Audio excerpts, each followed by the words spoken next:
Hi, we're Group 4, and this is our Chapter 11 presentation on Congress. Our prompt is, identify the factors helping to explain why a member of Congress votes as he or she does. Constituents expect the members of Congress to represent their interests. They elect senators who agree with their views and who they know will serve to protect their concerns. If people vote for someone who isn't in agreement with their judgment, it will be difficult to influence that person's vote in Congress. However, if voters share their positions with policymakers, they know they can influence members of Congress and are therefore more likely to vote for them. In order to get reelected, policymakers will pay close attention to mail, questionnaires, and polling to understand what people want.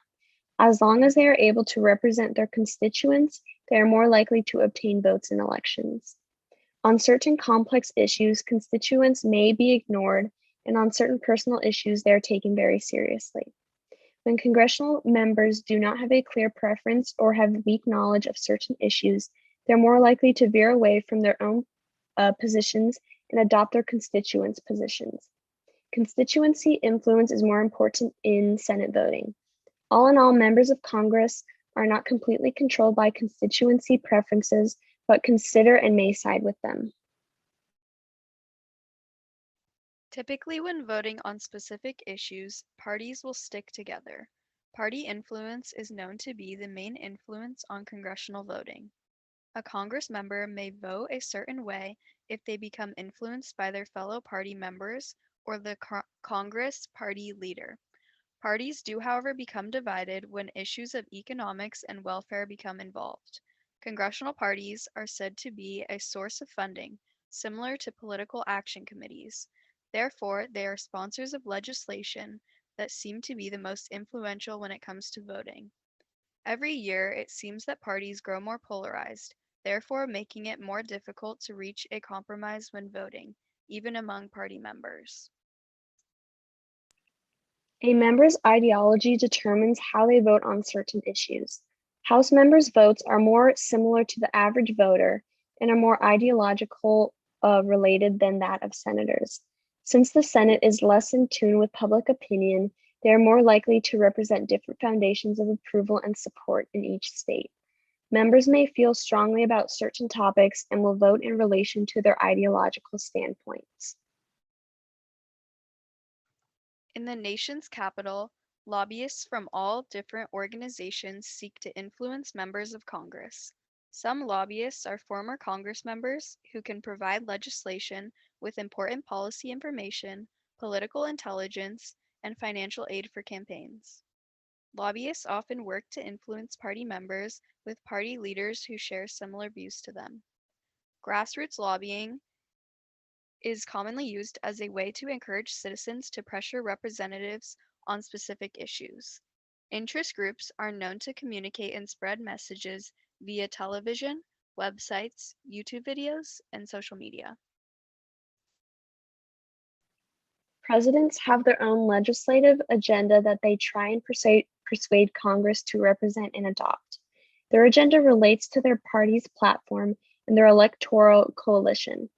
Congress will also more than likely listen to the president's proposal. In order to influence members, the president will send his staff members and administration officials to lobby them and work closely with the party's leaders in Congress.